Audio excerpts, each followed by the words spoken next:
백화점입니다.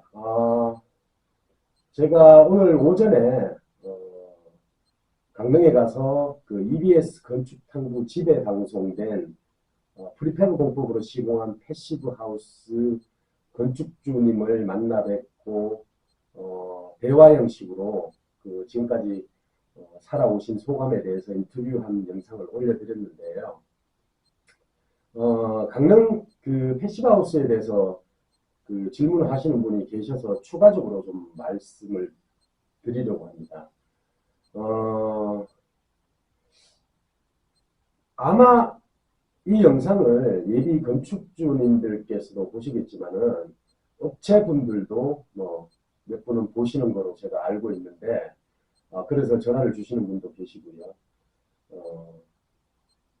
우리나라에서 패시브하우스 외벽의 열 관리율을 0.1에서 0.19라고 얘기를 합니다. 뭐 그 기준을 누가 정했는지 저는 잘 모르겠습니다만은 일반적으로 그렇게 얘기를 하는데 유럽 같은 경우에는 0.1에서 0.15 정도라고 얘기를 하는데 실제로 유럽의 패시브하우스 전문 업체들은 외벽의 열 관리율이 거의 0.1 미만입니다. 강릉 패시브하우스 같은 경우에는 벽체 두께가 350이고요. 그 안에 미네랄물이 제일 좋은 등급의 미네랄물이 굉장히 높은 밀도로 빡빡하게 충진이 되어 있습니다. 그렇기 때문에 그 주택 같은 경우에는 외벽에 벽체 열 관리율이 0.08입니다. 혹시 우리나라 주택에서 외벽 열 관리율이 0.08인 주택을 아시고 계시나요?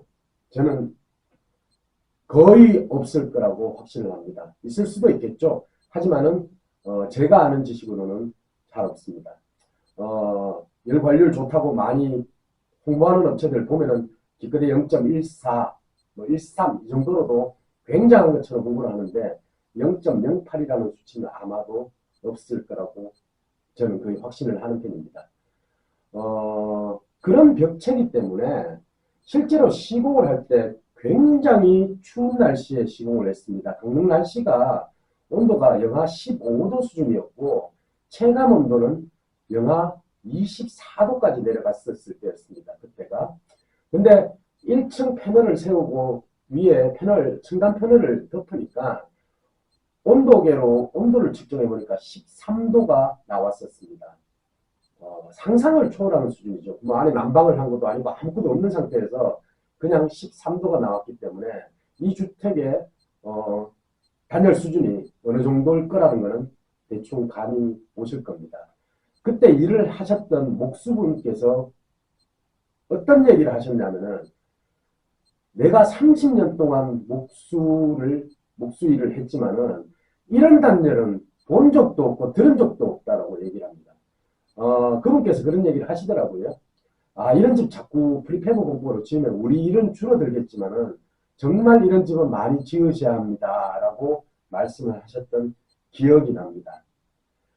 그런 패널에, 외벽 패널에, 창호는 독일 레하우 3중 시스템에서도 가장 높은 등급의 최고급 창호를 사용을 했습니다. 뭐 사실은 그 열 관리율도 엄청난 수준이고, 뭐 창호를 통해서 생길 수 있는 열 손실을 애초부터 막아주는 그런 수준의 창호죠. 그리고 패시브하우스에 있어서 제일 중요한 열 회수 환기 장치 같은 경우에는 독일의 호발 제품을 썼습니다. 지금까지도 건축주님이 굉장히 만족을 하시고 계시고 패시브하우스의 핵심은 역시나 열 회수 환기 장치 같다라고 말씀을 하십니다. 종종 이런 질문을 하시는 분이 있습니다. 패시브 하우스가 아니라도 열외수 환기 장치를 시공해도 됩니까? 네, 상관없습니다. 저희 주택백화점에서 시공하는 패시브 하우스면은 제일 좋지만은 저희 주택백화점은 기본적으로 단열들이 다 우수하기 때문에 굳이 패시브 하우스 수준이 아니라도 열회수 환기 장치를 시공을 하시게 되면은 설치를 하시게 되면은 그만큼 혜택을 보실 수가 있습니다. 그 다음에 것들은 사실 남향으로 주택을 시공해서 낮 동안 해를 받아야 되고 그래야 집이 데워진다는 것들은 기본이고요. 그리고 기밀성 얘기를 많이 하는데 기밀성은 굳이 패시브 하우스가 아니라도 주택 시공의 기본 중에 기본이라고 저는 생각을 합니다. 그래서 뭐 지금 뭐 EBS 건축탐구집에서 아마 그런 조회수가 나온 적은 없을 거라고 생각을 합니다. 물론 그 방송 자체에 대해서는 저는 굉장히 할 말이 많지만은 뭐 그거야 여기서 드릴 말씀은 아닌 것 같고 일단은 국내에서 아마 다른코 최고 수준의 패시브 하우스가 아닐까 생각을 합니다. 저희 주택백화점이 현재 시공하고 있는 패시브 하우스도 그런 수준의 패시브 하우스라고 생각을 하시면 됩니다. 패시브 하우스를 에너지 절감으로만 생각을 하시면 안 됩니다. 패시브 하우스는 우리 건강에 좋고 우리 삶을 윤택하게 하고 우리 삶의 질을 높여주는 주택이라고 생각을 하셔야 됩니다. 기존의 주택이 에너지 비용이 얼마가 들어갔는데 패시브 하우스를 지으면은 에너지 비용이 얼마가 들어가니까 이 절감하는 비용을 몇 년 안에 뽑을 수 있느냐 이런 생각을 하시는 것보다는 건강에 좋은 주택 이렇게 생각을 하시는 게 분명히 맞다고 생각을 합니다. 오늘 영상 여기까지 합니다. 감사합니다.